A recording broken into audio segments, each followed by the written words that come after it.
queridas irmãs, queridos irmãos, caros amigos, caras amigas.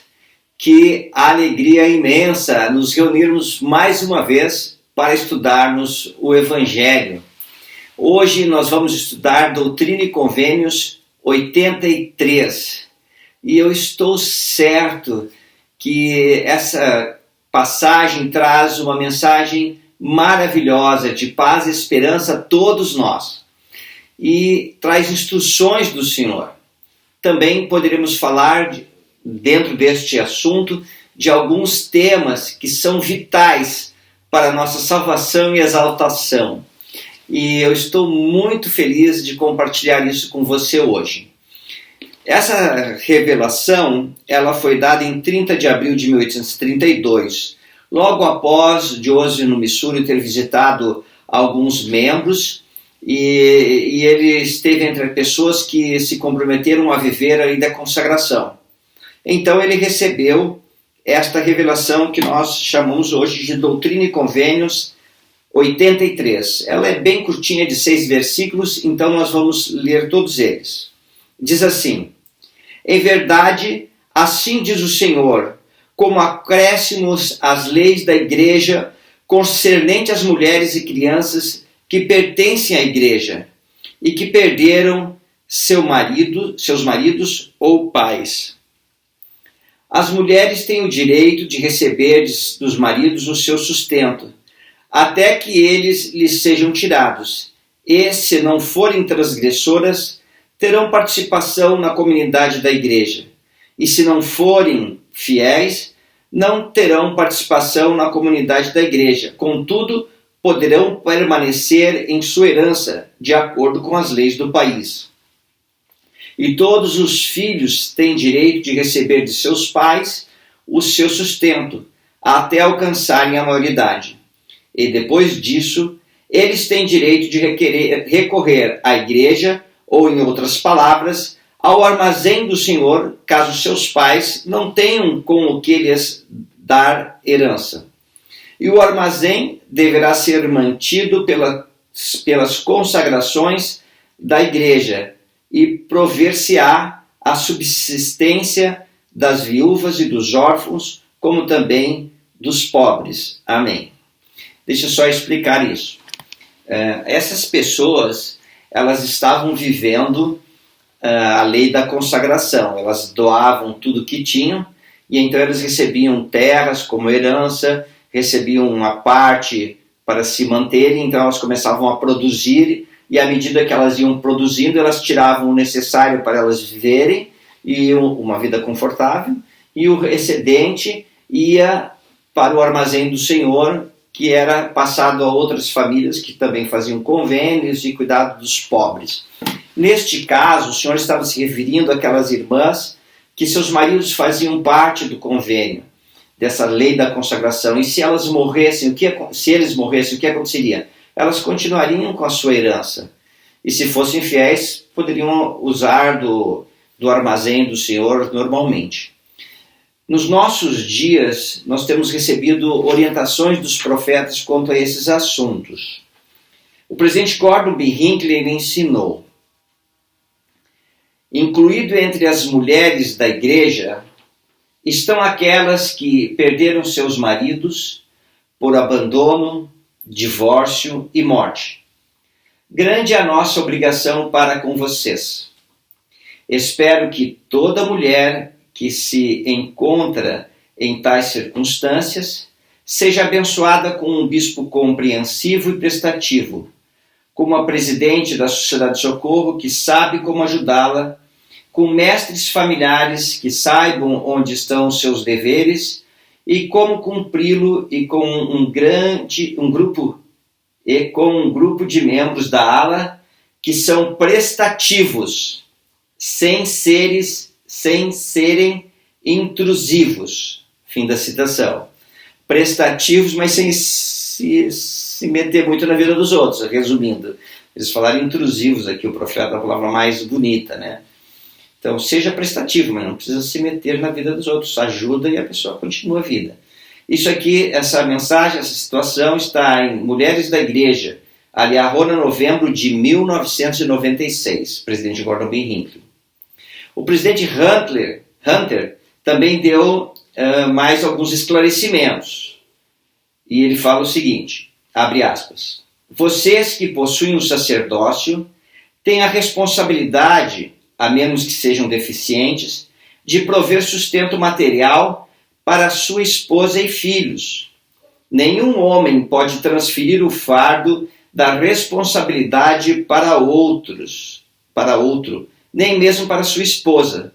O Senhor ordenou que mulheres e filhos tenham direitos a seus maridos e pais para o seu sustento. Fechar aspas. Está na Liahona de novembro de 1994, com o título Ser um marido e pai justo. Eu quando ouço essa citação do presidente Hunter, traz tanta paz ao meu coração, confiança no Senhor, de que Ele ama cada um de nós. E também a citação do presidente Gordon B. Hinckley. No caso do presidente Hunter, ele falando assim que os maridos devem sustentar suas famílias. E no caso do presidente Gordon B. Hinckley, ele cita assim um grupo especial, muito amadas pelo Senhor, respeitada por todos nós irmãos e líderes da igreja, que são aquelas mulheres que foram abandonadas e divorciadas ou que os maridos morreram. Irmãs queridas, o Senhor as ama e preocupa-se com vocês. O presidente Spencer W. Kimball, falando sobre autossuficiência, ele disse assim, abre aspas, a igreja e seus membros são ordenados pelo Senhor a serem autossuficientes e independentes. A responsabilidade pelo bem-estar social, emocional, espiritual, físico ou econômico de cada pessoa recai primeiro sobre ela mesma, depois sobre sua família e, em terceiro lugar, sobre a igreja, se for um membro fiel dela.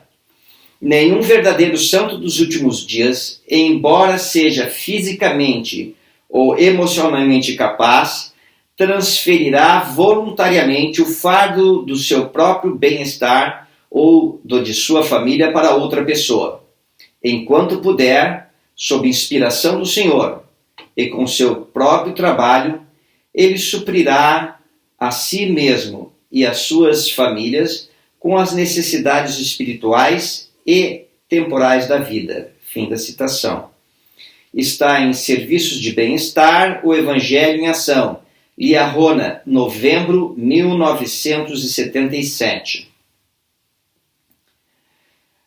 Aqui nessa citação do presidente Kimball, é interessante, né, que ele fala assim que primeiro nós devemos cuidar de nosso bem-estar. Se nós não pudermos, então nossa família irá auxiliar. E se nossa família não puder auxiliar, só então a igreja irá auxiliar se forem fiéis. Maravilhoso. Quando nós ensinamos o Evangelho, nós ensinamos que as famílias poderão ser eternas. Ensinamos que o marido deve amar sua esposa de todo o coração e dar sua vida por ela. E que a esposa deve amar também seu marido de todo o coração e dar sua vida por ele. E os dois são unidos nos templos de Deus, nosso Deus, para serem selados, unidos por toda a eternidade, formando uma unidade eterna, uma família eterna, pertencentes à família de Deus. Quando eu estudava isso, e nós estávamos no nosso estudo, eu e minha esposa, ela comentou uma experiência de uma irmã muito querida, amada por minha esposa e por mim também. Ela era um membro muito fiel da igreja e um dia ela estava numa classe da escola dominical, ou Cidade do Socorro, não lembro exatamente qual era a classe, mas o professor ou professora, não sei se era homem ou mulher, ao ensinar, deu tanta ênfase que deveríamos ter famílias eternas, que senão Caso não o tivéssemos, nós não receberíamos exaltação, e isso é uma verdade. Mas aí foi colocado tanta ênfase nesse aspecto, sem considerar outros fatores, que essa irmã pensou, nossa, ela era casada, seu esposo não era membro. E então ela pensou assim, o que eu estou fazendo aqui? Meu marido é um homem maravilhoso, mas nunca irá se batizar, ele não quer se batizar. O que eu faço aqui então, se eu vou perder todas as bênçãos? E então ela se afastou por muitos anos da igreja. Passado vários longos anos, um dia ela teve um sonho com seus familiares já falecidos, que pediram a ela que fizesse o trabalho genealógico, história da família por eles, e pudessem levar ao templo. E aquilo despertou uma chama espiritual em sua alma, que ela retornou à igreja. E então ela começou a aprender mais sobre esse assunto. Talvez, queridas irmãs, queridos irmãos também, alguns de vocês estejam na mesma situação daquela nossa amiga querida. O que eu tenho a dizer para você? Primeiro, é verdade que para recebermos vida eterna e exaltação, deveremos ser selados nos templos de nosso Deus como famílias, e selados de geração em geração até Adão. Isso é verdade. Mas também é verdade que a salvação ela é individual, no sentido de que você tem que viver o Evangelho, você tem que ser digno ou digna, você tem que cumprir os convênios que você já fez. Se você tem os convênios do batismo, de água e de fogo, então deve cumprir esses convênios. Se você já recebeu o sacerdócio, é um irmão, né, já recebeu o sacerdócio, deve viver esses convênios. Se você já teve suas investiduras no templo, mas o seu cônjuge, né, ainda não teve, deve viver esses convênios e exercer fé no Salvador. Por quê, irmãs e irmãos? Porque você nunca sabe quando o Espírito Santo irá tocar o coração do seu cônjuge e ele irá se converter. Não sabemos sobre isso. Mas sabemos que nosso Pai Celestial é misericordioso e justo. Quando nós comentávamos sobre este assunto, nós falamos sobre a experiência de Pedro, quando eles estavam no mar e o mar estava agitado e viram um vulto vindo, um espírito, pensavam eles, por sobre as águas, e quando perceberam que era o Salvador, Pedro quis ter com ele sobre as águas. E o Senhor permitiu e ele deu os primeiros passos. E o que aconteceu? Ele, após alguns passos, ele olhou para os lados, ele temeu, viu aquela tempestade e começou a afundar. E então o Senhor estendeu a mão e o puxou. E o Senhor tem as mãos estendidas para cada um de nós. Então, eu gostaria de testificar a todos vocês que o Evangelho é um Evangelho de paz, é um Evangelho de esperança e misericórdia. E esta é a mensagem que eu tenho para deixar com vocês hoje. Continua firme, continua vivendo o Evangelho. Eu gostaria eu acho que eu vou falar um pouquinho mais, tá bom? Eu queria encerrar agora, mas acho que eu vou continuar um pouquinho mais. Quando nós estávamos na existência pré-mortal e o grande plano de salvação foi apresentado a todos nós, foi-nos dito e ensinado que nós todos iríamos poder habitar numa terra como esta, receber corpos mortais, teríamos o véu do esquecimento que não nos lembraríamos mais de nossa vida pré-mortal. Porém, nós teríamos profetas, apóstolos, missionários, que nos ensinariam a verdade. E ao viver esses princípios e fazer convênios com Deus através das ordenanças, nós nos qualificaríamos para voltar à presença de nosso Pai Celestial novamente. O que acontece? Todos nos alegramos, nos rejubilamos com isso. Todos que nasceram nesta terra aceitaram alegre essas boas notícias. Ficamos sabendo que caso nós pecássemos e falhássemos, o Senhor nos daria um Salvador, que é o Salvador Jesus Cristo, que foi escolhido desde a existência pré-mortal. E o Salvador Jesus Cristo já veio a esta terra, já passou pela sua experiência da mortalidade, expiou por todos nós, é um ser ressuscitado, um Deus em todos os aspectos, como o nosso Pai Celestial. Pagou o preço impagável por nós.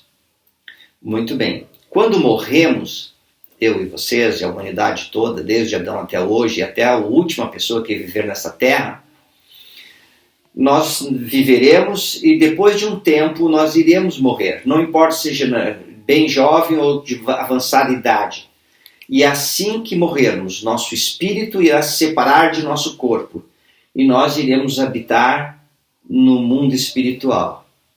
O mundo espiritual tem duas divisões. Um lugar chamado de paraíso. Quem vive no paraíso? Todos aqueles profetas, desde Adão, incluindo Adão, até o presidente Russell M. Nelson, que é vivo, obviamente. Todos os apóstolos, profetas que viveram, todas as pessoas que receberam o sacerdócio, as pessoas que voltaram seus corações para nosso Deus, que aceitaram Jesus Cristo, eles e viveram seus convênios aqui na terra, estão vivendo no paraíso.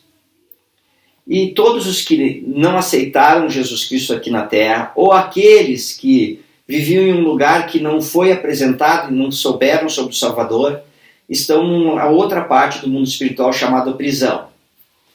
Esses dois locais eram separados entre si. Durante o ministério terreno, quando Jesus Cristo morreu, e naquele período ele foi e pregou aos espíritos em prisão, era assim que fala. Os profetas nos ensinaram que na verdade ele foi ao paraíso, e ali ele concedeu autoridade a todos os seus profetas, apóstolos, aqueles homens que tinham autoridade aqui na terra. Obviamente que naquela época ainda não tinha apóstolos, eu sei disso, irmãos.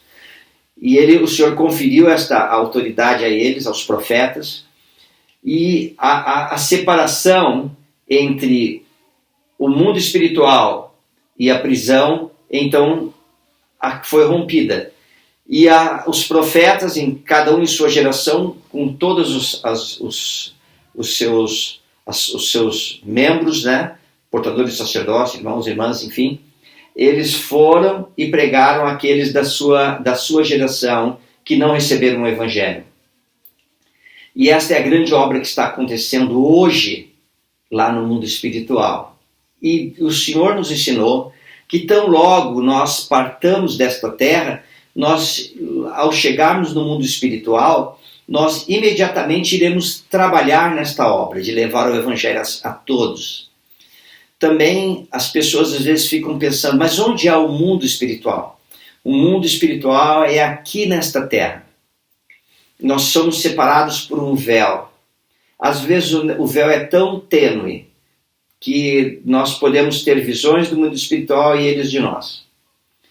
Irmãs, irmãos, o profeta José Smith, ele ensinando sobre nossa experiência na mortalidade, ele falou assim, abre aspas, a maior responsabilidade que Deus nos impôs neste mundo é a de buscar nossos mortos. Fim da citação. Então a maior responsabilidade que eu e você recebemos é de buscar nossos antepassados, fazer a obra genealógica por eles. Eu lembro-me em 77, quando me batizei, não existia computadores como hoje, programas tão sofisticados como temos hoje. E naquela época nós pegávamos os nomes dos nossos familiares, anotávamos num gráfico de linhagem, preenchíamos formulários e encaminhávamos para o templo, íamos nós mesmos. Com o passar do tempo e o avanço da computação, o avanço que a igreja proporcionou ao microfirmar registros em todo o mundo e fazer com que os nossos membros pudessem trabalhar nesse trabalho de indexação, escrevemos em formulários, essa indexação você tira da página do cartório e coloca num formulário que o computador consegue ler. O que acontece esse serviço avançou imensamente. Essa semana eu estava examinando minha genealogia e vi lá várias linhas que vão subindo de pessoas que eu nem imagino. Cheguei a uma linhagem, eu cheguei ao ano 200 a.C. Eu tenho uma outra linhagem que vai até Adão, e minha esposa tem uma que vai até Adão também. Então nós vamos subindo aqui. Então o trabalho está bem avançado. E essa é a nossa maior responsabilidade. Por que é tão importante? Porque quando o Senhor vier aqui nessa terra, na segunda vinda, e começar o reino milenar, o trabalho gigantesco que será realizado durante o milênio será o trabalho para redimir nossos mortos. Os profetas têm ensinado que durante o milênio as pessoas mortais aqui viverão, porque as ordenanças do batismo, lembra de Nicodemos, que o Senhor disse, aquele que não nascer da água e do Espírito não pode entrar no reino de Deus? Então, essa é uma ordenança da vida mortal. Então nós, como procuradores, vamos aos templos para realizar as ordenanças por eles. E durante o milênio, as pessoas mortais que aqui viverem estarão empenhadas nos milhares de tempos que teremos na Terra. E seres ressuscitados vão vir e vão dar listagens genealógicas imensas para que eles vão ao templo. Quando terminar, trazemos mais. E esse será o trabalho exaustivo do milênio, para a grande alegria de toda a família de Deus. E todas as famílias serão unidas até Adão. Lembra que o Senhor fala que nem um passarinho se perderia, cairia sem que ele soubesse, quanto mais os seus filhos. Algum erro que possa ocorrer na nossa genealogia será corrigido, tudo será feito nesse dia. Também todos os acertos que forem necessários serão realizados. Então, irmãs, irmãos, continuem vivendo o Evangelho, continuem firmes, e o Senhor irá nos abençoar imensamente. Como é bom viver o Evangelho. Esta semana eu e minha esposa tivemos a oportunidade de ir ao templo de Campinas. Não entramos no templo, não realizamos nenhuma ordenança, porque ainda não está aberto, apenas para ordenanças próprias, né? Mas nós ficamos um período ali sentados no jardim do templo, diante da fonte, olhando para o templo, pensamos um pouco. Que experiência agradável, que espírito maravilhoso, só de estar no jardim do templo. Aguardo ansioso para podermos retornar e os templos serem abertos para que possamos fazer as ordenanças. Presto meu testemunho que este é o Evangelho de amor. Que o Senhor confie em cada um de nós, para que possamos salvar nossos entes queridos do passado e do presente também. Não perca a esperança, continue firme. E eu deixo essa aula em nome de Jesus Cristo. Amém. Tchau, irmãs, tchau, irmãos, jovens, crianças, um abração do Vovodé. Irmãs e irmãos, cuide-se bem, sejam felizes, um ótimo final de semana. Tchau, cuide-se.